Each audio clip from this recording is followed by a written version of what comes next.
moments ago, I placed a wreath at the tomb of the unknown soldier. And as I stepped back and stood during the moment of silence that followed, I said a small prayer. And it occurred to me that each of my predecessors has had a similar moment, and I wondered if our prayers weren't very much the same, if not identical. We celebrate Veterans Day on the anniversary of the armistice that ended World War I, the armistice that began on the 11th hour of the 11th day of the 11th month. And I wonder, in fact, if all Americans' prayers aren't the same as those I mentioned a moment ago.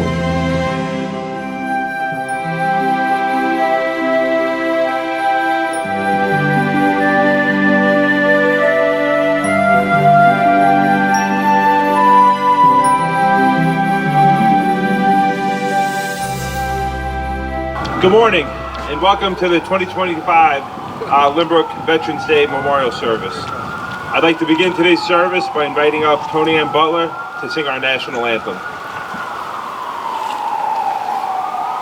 Oh, say, can you see by the dawn's early light what so proudly we hailed at the twilight's last gleaming, whose broad stripes and bright stars through the perilous fight o'er the ramparts we watched were so gallantly streaming, and the rockets' red glare, the bombs bursting in air, gave proof through the night that our flag was still there. Oh, say does that star-spangled banner yet wave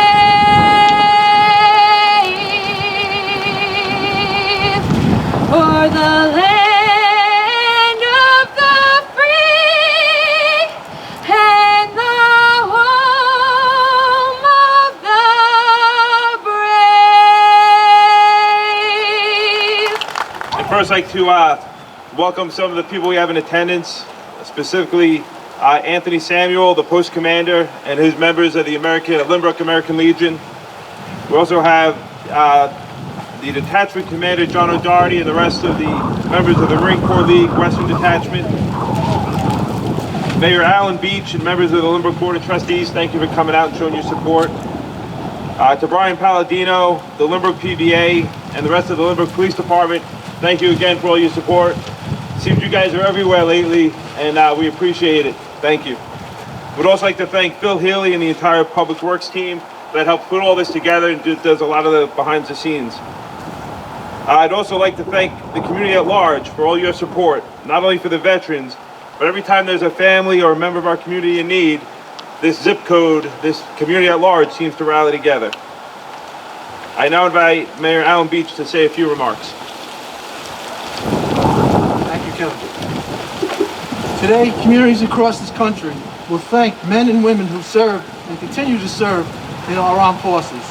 We owe you a debt of gratitude every day. Together, we recognize the dedication and sacrifice you have made on your behalf.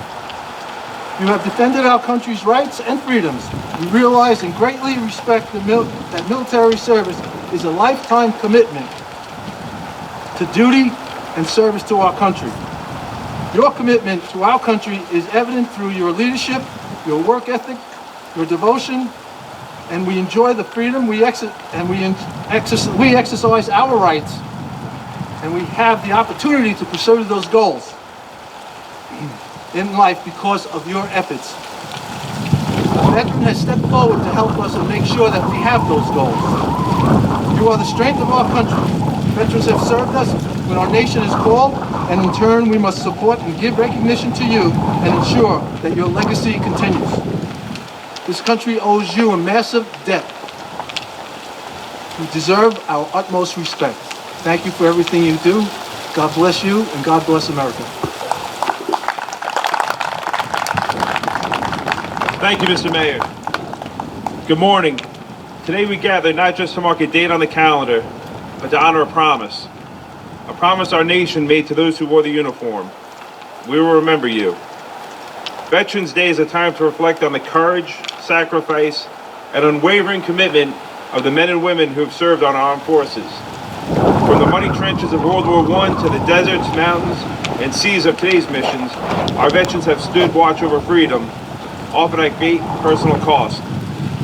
As a member of the Howard Lathrop VFW Post 2307, I am humbled to stand among heroes, those who answered the call, who endured hardship, and who carried the weight of duty with honor. Some came home to parades, others to silence. Let us also recognize the families of our veterans. They too have served, waiting, worrying, and holding the home front together. Their strength is part of our nation's strength. As we leave here today, I ask each of you to carry forward the spirit of Veterans Day. Thank a veteran. Listen to their story. Stand up for their rights, and never forget that the freedoms we enjoy were paid for by the courage of those who served. On behalf of our post, I thank every veteran here today, and I pledge that we will continue to honor your service, not just on Veterans Day, but every day. Thank you, and may God bless our veterans, our troops, and the United States of America. Marine Corps League Western Detachment, prepare the volley.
This concludes today's ceremony. I want to thank everyone for coming out.